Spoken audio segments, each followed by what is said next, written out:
അസ്സലാമു അലൈക്കും വറഹ്മത്തുള്ളാഹി വബറകാതുഹു. ഹലോ ഫ്രണ്ട്സ്, എല്ലാവർക്കും പ്രവാചക ചരിത്രത്തിലേക്ക് സ്വാഗതം. ദാവൂദ് നബി അലൈഹിസ്സലാം തന്റെ കുടുംബത്തിലെ ഏറ്റവും ഇളയ പുത്രനായിരുന്നു. അദ്ദേഹത്തിന്റെ സഹോദരന്മാർ സൈന്യത്തിൽ പടയാളികളായിരുന്നു. താലൂത്ത് തന്റെ ചെറിയ സൈന്യവുമായി ഫിലിസ്തീനിന്റെ വലിയ സൈന്യത്തെ നേരിടാൻ പോയത്. ശത്രു സൈന്യത്തെ നയിച്ചത് ഭീമാകാരനായ ഗോലിയാത്ത് ആയിരുന്നു. ഒറ്റക്കൊറ്റക്ക് പോരാടാൻ ഗോലിയാത്ത് താലൂത്തിനെ വെല്ലുവിളിച്ചു. താലൂത്തിന്റെ സൈന്യം ശത്രു സൈന്യത്തിന്റെ വലിപ്പം കണ്ട് ഭയന്നിരിക്കുകയായിരുന്നു.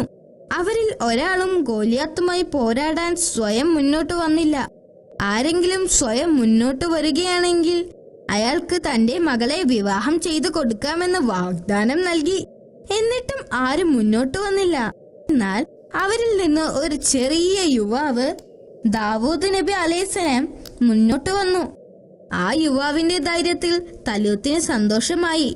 യുദ്ധരംഗത്തെക്കുറിച്ചുള്ള വാർത്തകൾ അറിയിക്കാൻ പിതാവ് അയച്ചതായിരുന്നു അദ്ദേഹത്തെ. നിങ്ങളുടെ ധൈര്യം കണ്ട് എനിക്ക് സന്തോഷമായി. പക്ഷേ ആ കരുത്തനായ പോരാളിയോട് യുദ്ധം ചെയ്യാൻ നിങ്ങൾക്കാകില്ല. ധീരന്മാർ മുന്നോട്ട് വരട്ടെ. ദയവ് ചെയ്ത് എന്റെ രൂപം കണ്ട് എന്നെ വിലയിരുത്തരുത്, അദ്ദേഹം രാജാവിനോട് അപേക്ഷിച്ചു. ആ യുവാവിന്റെ ധീരത കണ്ട് താലൂത്ത് ആശ്ചര്യപ്പെട്ടു. എന്റെ പിതാവിന്റെ ഉറക്കത്തെ ശല്യം ചെയ്ത ഒരു സിംഹത്തെ ഇന്നലെ ഞാൻ കൊന്നു. അതിനു മുൻപ് ഒരു കരടിയെയും ഞാൻ ഒറ്റക്ക് കൊന്നിട്ടുണ്ട്, അദ്ദേഹം രാജാവിനോട് വിളിച്ചു പറഞ്ഞു. ധീരനായ പടയാളിയോട് അദ്ദേഹം പറഞ്ഞു, നിങ്ങൾ യുദ്ധം ചെയ്യാൻ തയ്യാറാണെങ്കിൽ അള്ളാഹു നിങ്ങളെ സംരക്ഷിക്കുകയും ശക്തി നൽകുകയും ചെയ്യട്ടെ. അദ്ദേഹത്തെ ഒരു പോരാളിയുടെ വസ്ത്രങ്ങൾ അണിയിക്കുവാനും ഒരു വാൾ കൊടുക്കുവാനും രാജാവ് തന്റെ ആളുകളോട് ആവശ്യപ്പെട്ടു. എന്നാൽ ദാവൂദ് നബി യുദ്ധവസ്ത്രം ധരിക്കുന്നതിന് വിസമ്മതിച്ചു. അദ്ദേഹത്തിന് അതിൽ താല്പര്യമില്ലായിരുന്നു. അദ്ദേഹത്തിന്റെ നീക്കങ്ങൾക്ക് അത് തടസ്സമായിരുന്നു. അതെല്ലാം നീക്കാൻ അദ്ദേഹം ആവശ്യപ്പെട്ടു. കുറച്ച് കല്ലുകൾ ശേഖരിച്ച് അദ്ദേഹം തന്റെ ബാഗിൽ നിറച്ചു. എന്നിട്ട് തന്റെ കവണയ്ക്ക് തൊട്ടടുത്തായി തോളിൽ തൂക്കിയിട്ടു. കയ്യിലുണ്ടായിരുന്ന വടി ഉപയോഗിച്ച് അദ്ദേഹം ശത്രുക്കളുടെ നേരെ നടന്നു. താലൂത്ത് ഇപ്പോൾ വിഷമത്തിലാണ്. നിങ്ങൾ എങ്ങനെയാണ് കുറച്ച് കല്ലും ഒരു കവണയുമായി യുദ്ധത്തെ പ്രതിരോധിക്കാൻ പോകുന്നത്? അദ്ദേഹം ചോദിച്ചു. കരടിയുടെ നഖങ്ങളിൽ നിന്നും സിംഹത്തിന്റെ പല്ലുകളിൽ നിന്നും എന്നെ രക്ഷിച്ച് അള്ളാഹു ഈ ശത്രുക്കളിൽ നിന്നും എന്നെ രക്ഷിക്കും, പ്രവാചകൻ മറുപടി പറഞ്ഞു.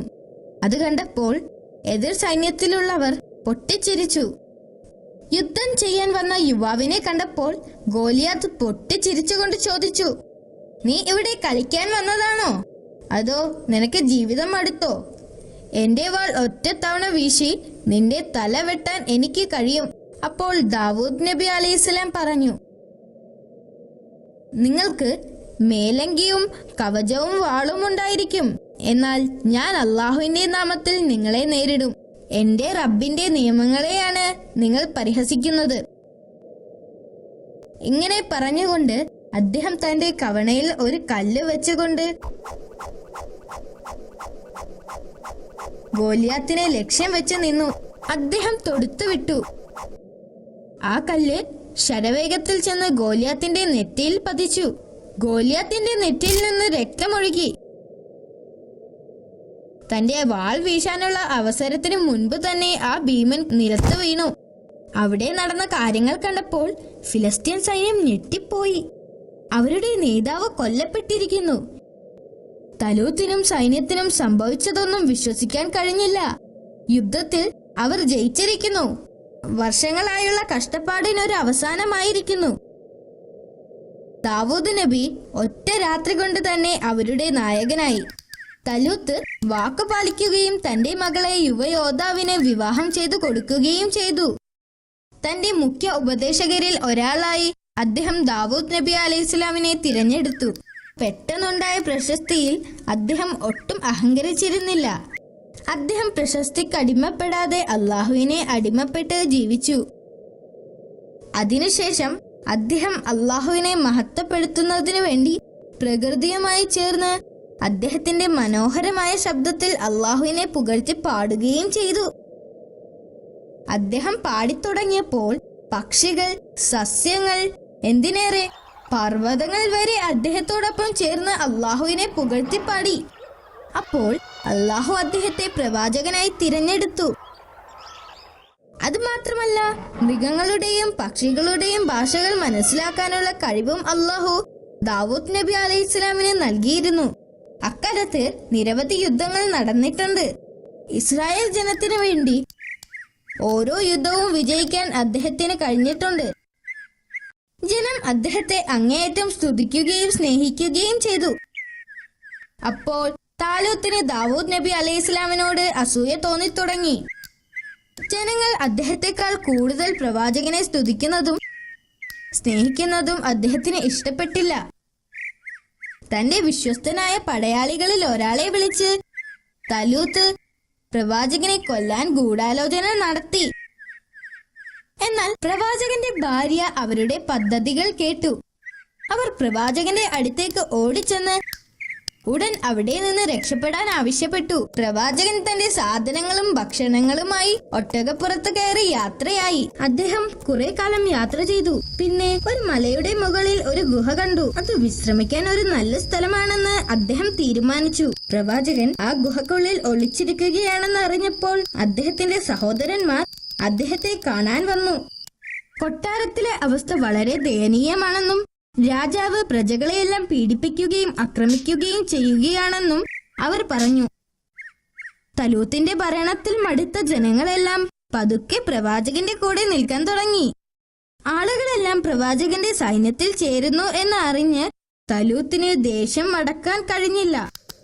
അയാൾ തന്റെ സൈന്യത്തെയെല്ലാം സജ്ജമാക്കി പ്രവാചകനെതിരെ യുദ്ധത്തിന് പുറപ്പെട്ടു. പ്രവാചകനെ കണ്ടെത്തുന്നതിനു വേണ്ടി തലൂത്തും സൈന്യവും ദിവസങ്ങളോളം യാത്ര തുടർന്നു. ദിവസങ്ങളോളമുള്ള യാത്ര കാരണം രാജാവിന്റെ സൈന്യം ക്ഷീണിച്ചു. അതിനാൽ ആ താഴ്വരയിൽ കുറച്ചു സമയം വിശ്രമിക്കാൻ അവർ തീരുമാനിച്ചു. തലൂത്ത് ഉറങ്ങിക്കിടന്നപ്പോൾ പ്രവാചകൻ ദാവൂദ് നബി അലൈഹിസ്സലാം ശബ്ദമുണ്ടാക്കാതെ ആ ഗുഹയിൽ കയറി തന്റെ വാള് ഊരി തലൂത്തിന്റെ വസ്ത്രത്തിൽ നിന്നും ഒരു കഷ്ണം കീറിയെടുത്തു. എന്നിട്ട് അദ്ദേഹം ഗുഹയ്ക്ക് പുറത്തുപോയി രാജാവിനെ ഉച്ചത്തിൽ വിളിച്ചു. രാജാവ് ഗുഹയ്ക്ക് പുറത്തേക്ക് വന്നു. നിങ്ങൾ ഇവിടെ വന്നിരിക്കുന്നത് എന്നെ കൊല്ലാനാണ്. നിങ്ങളെ എനിക്ക് കൊല്ലണമായിരുന്നെങ്കിൽ നിങ്ങൾ ഉറങ്ങിക്കിടക്കുമ്പോൾ എനിക്കത് ചെയ്യാമായിരുന്നു. പ്രവാചകൻ ആ തുണിക്കഷ്ണം കാണിച്ചുകൊണ്ട് പറഞ്ഞു, ഇത് നിങ്ങളുടെ വസ്ത്രത്തിന്റെ കഷ്ണമാണ്. ഇതിനു പകരം എനിക്ക് നിങ്ങളെ കൊല്ലാമായിരുന്നു. പക്ഷേ എന്റെ ദൗത്യം കൊല്ലലല്ല, സ്നേഹിക്കലാണ്. രാജാവിന് തന്റെ തെറ്റ് മനസ്സിലായി. അയാൾ പ്രവാചകനോട് ക്ഷമ ചോദിച്ചു.